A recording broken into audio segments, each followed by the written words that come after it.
On February 4th, 1987, a historic game took place as far as points go between the Los Angeles Lakers and the Sacramento Kings. If you look up the final score of this game on Google, you may think to yourself, 128-92, that doesn't seem super out of the ordinary even for the late 80s. But the insane record didn't happen in the final quarter of this game. It happened in just the first quarter. The Lakers came out swinging and the Kings defense just couldn't handle it. With Magic Johnson and Kareem Abdul-Jabbar not letting up in the slightest, the Lakers put up 40 points to the Kings 4. They scored 40 points in 12 minutes. That's kinda insane. They just couldn't miss and the Kings defense couldn't defend. And ladies and gentlemen, it can only get crazier from here. Welcome to sports scores that get increasingly crazy. If you haven't seen my previous video on crazy scores, you don't need to get this video, but I had fun making it, so I'd appreciate if you gave it a watch. Also, the order is entirely opinion-based. I'm not saying this is the order of craziness, I'm just putting them in my own personal order of craziness, but anyways, as always, if you like this video, consider subbing to the channel and maybe give some of our other videos a watch. My name is Fico. Let's get into it. Utah Jazz versus Chicago Bulls, June 7th, 1998. Thanks Sam Dash for the suggestion. Now, so far, holy shit, it is pouring. I don't know if you guys can hear that, but if you can, sorry, I gotta get this recorded. So far, we've covered a game where a crazy amount of points were put up very quickly. So I'm now gonna hard pivot and do the exact opposite of that. With Chicago having some okay-ish players, I guess, like Dennis Rodman, Scottie Pippen, and Michael Jordan, the Jazz definitely had their work cut out for them. But on this night, it seems they just didn't show up to work at all. The Jazz shot a collective 30% and committed 26 turnovers. This was game 3 of the best of 7, by the way, which so far each team had won 1 respectively. Chicago absolutely shut down Utah and set 2 records in the process that still haven't been beaten to this day. The largest margin of victory, 42 points, and the fewest allowed points in a finalist contest. The final score of this game was 96-54. Wennington, the only Bull who hasn't scored, so let him do it.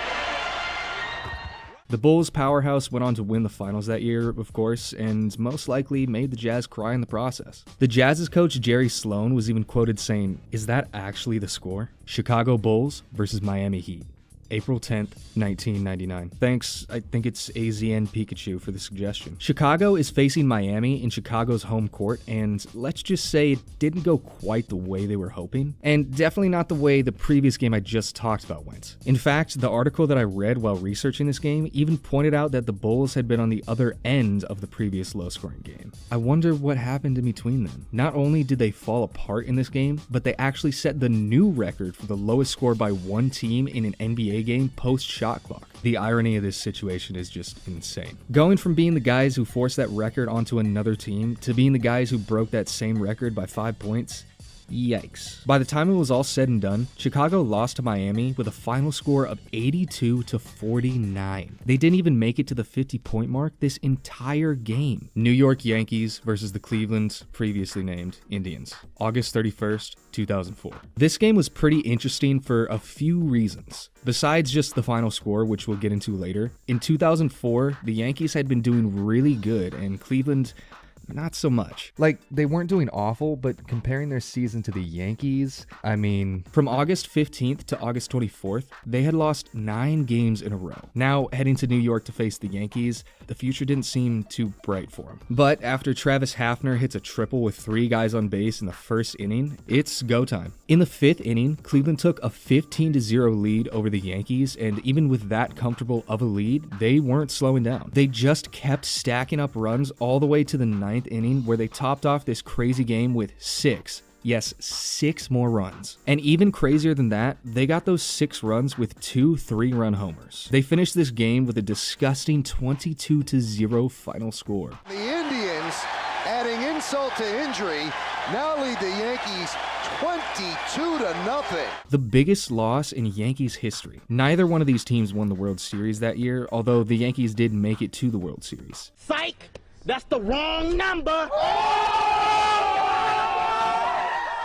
If you know anything about baseball or you've watched our channel before, you probably know who won that year. Penn State versus Iowa, October 23rd, 2004. Thank you, Sir Stuart Wallace, for suggesting this one. Speaking of 2004, another crazy score happened that year at a college football game. Penn State is facing Iowa at Beaver Stadium, and this was about to be, as Penn State player Donnie Johnson once said, a long game.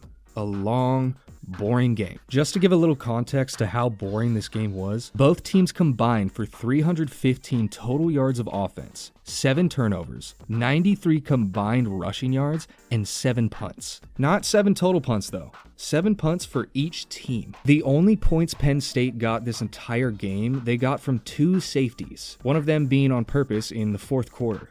What is going on? And after this intentional safety, by the way, Penn State's quarterback Michael Robinson immediately threw an interception. And then in their very next possession, he turned it back over on the first play with a fumble. By the end of this game, Iowa won with a final score of 6-4. 6-4 in football. Also, just a funny side note, the Boston Red Sox had won a game over the St. Louis Cardinals that same day with a score of 11-9. A baseball game got a higher total score than a football game that same day. What?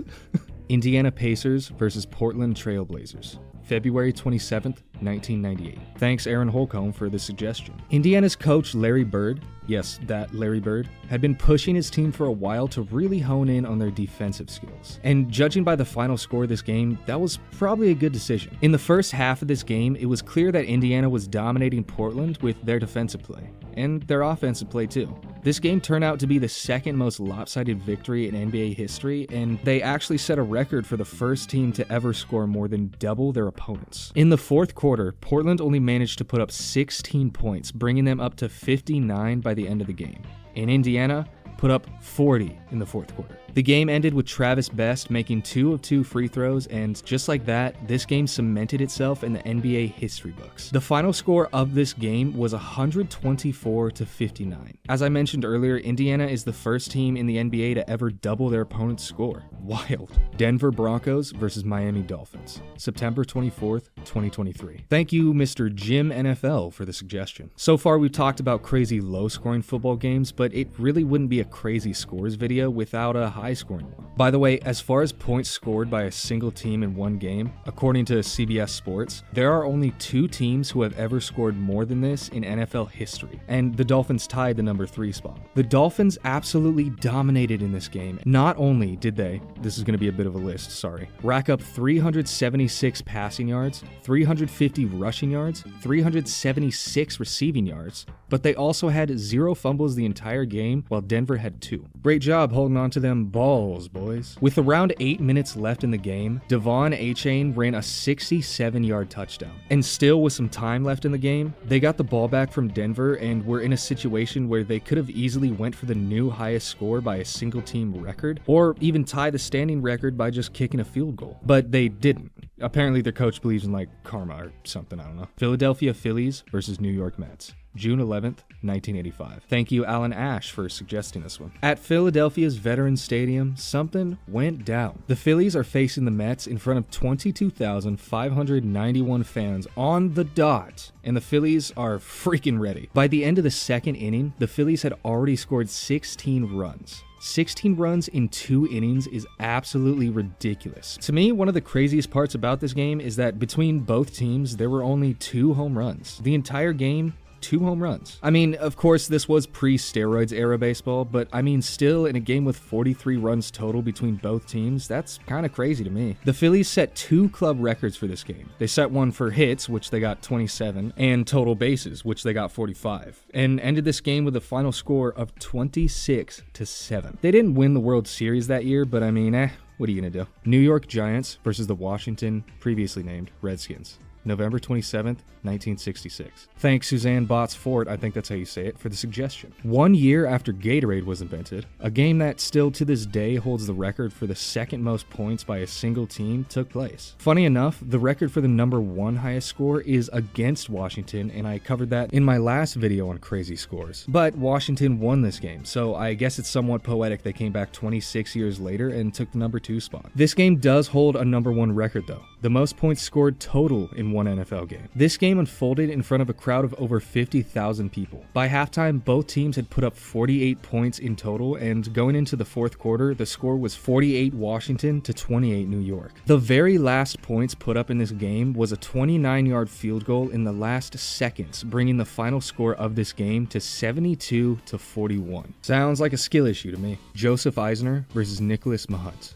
June 22nd, 2010, Wimbledon. Thanks, Matteo Aidagi, I think I'm pronouncing that right, for the suggestion. I made these same disclaimers in my last video about these, but I've never watched tennis in my life. No hate, I just haven't watched it. So if I describe anything wrong, I'm sorry. During the first round of the men's singles at 2010 Wimbledon, the longest professional tennis match in history took place. From my research, I gathered that early rounds usually can go around 2 to 3 hours, and later rounds can be around 4 to 5 sometimes, or even longer. Try to take a guess at how long this match took. If you said 7 hours, you'd be wrong. It lasted 11 hours, 5 minutes, and spanned 3 days. They had to stop the first day due to lack of natural light, and when they returned the following day for their 5th set, they had to stop again due to lack of natural light. At one point, the scoreboard just stopped working at 47 to 47 because it literally wasn't programmed to handle scores above that. Both Eisner and Mahunt served 100 aces and each held serve for 168 consecutive games through the match. Just the 5th match alone lasted 8 hours and 11 minutes. John Eisner was eventually the victor. 6 to 4, 3 to 6, 6 to 7, 7 to 6, and finally 70 to 68. I may not be a tennis guy, but even I can recognize that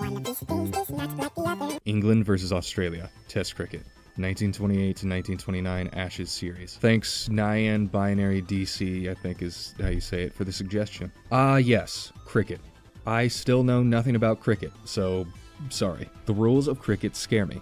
I am scared. Like, if someone said I was caught on a sticky wicket, I would cry and run away. Anyway, England is facing Australia, and man, Don Bradman is not having a good time. This being only his 10th first-class match, it couldn't have gone worse for him. Bradman only ended up scoring 18 and 1, which isn't very good. Also, apparently there were a few brawls during the game, but I couldn't find any footage of that. England ended up winning this match with 675 runs, and for my research, anything over 280 is pretty good, so yeah.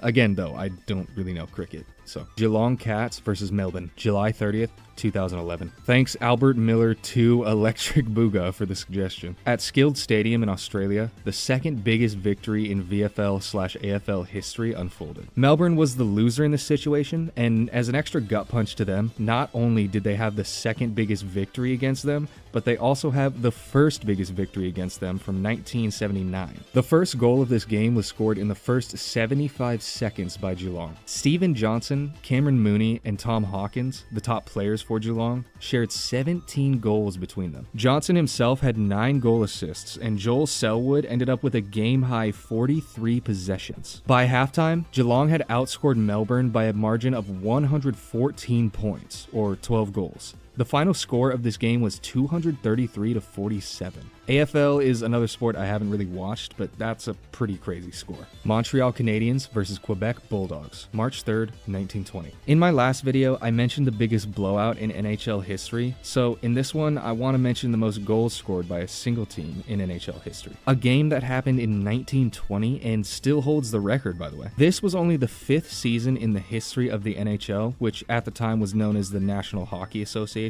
Montreal's offense was just way too insane for Quebec to handle. Joe Malone alone nice, scored 7 goals in this game. And he still also holds the record for most goals scored by a single player in a single game in the NHL. Although hockey has changed a lot since this game, it's still a crazy achievement to get 16 goals in one game and keep your opponent at a measly 3. Yeah, the final score of this game was 16 to 3 in a hockey game. Even back in the 20s, the average amount of goals scored per game by both teams combined was 10. This game almost doubled the total average goals of the time period. Dominican Summer League. New York Yankees versus Minnesota Twins. July 3rd, 2019. Thanks, Mike, for the suggestion. And now, of course, saving for what is, in my opinion, the craziest game for last, because, you know, that's the theme of this video. Here it is. The stats in this game are insane. This game took over 3 hours and 42 minutes, and it beat the record for the most runs in an affiliate league game by a single team by a whole 8 runs. Right off the bat, literally, the Yankees went to work. In the opening frame, Mauro Bonifacio smashed a 2-run center field homer. Not the end of the world, but after Sergio Vargas, I'm so white, added an RBI groundout to the Yankees, their 3rd run of the game, it was all downhill from there for the Twins. In total, this game had 40 runs,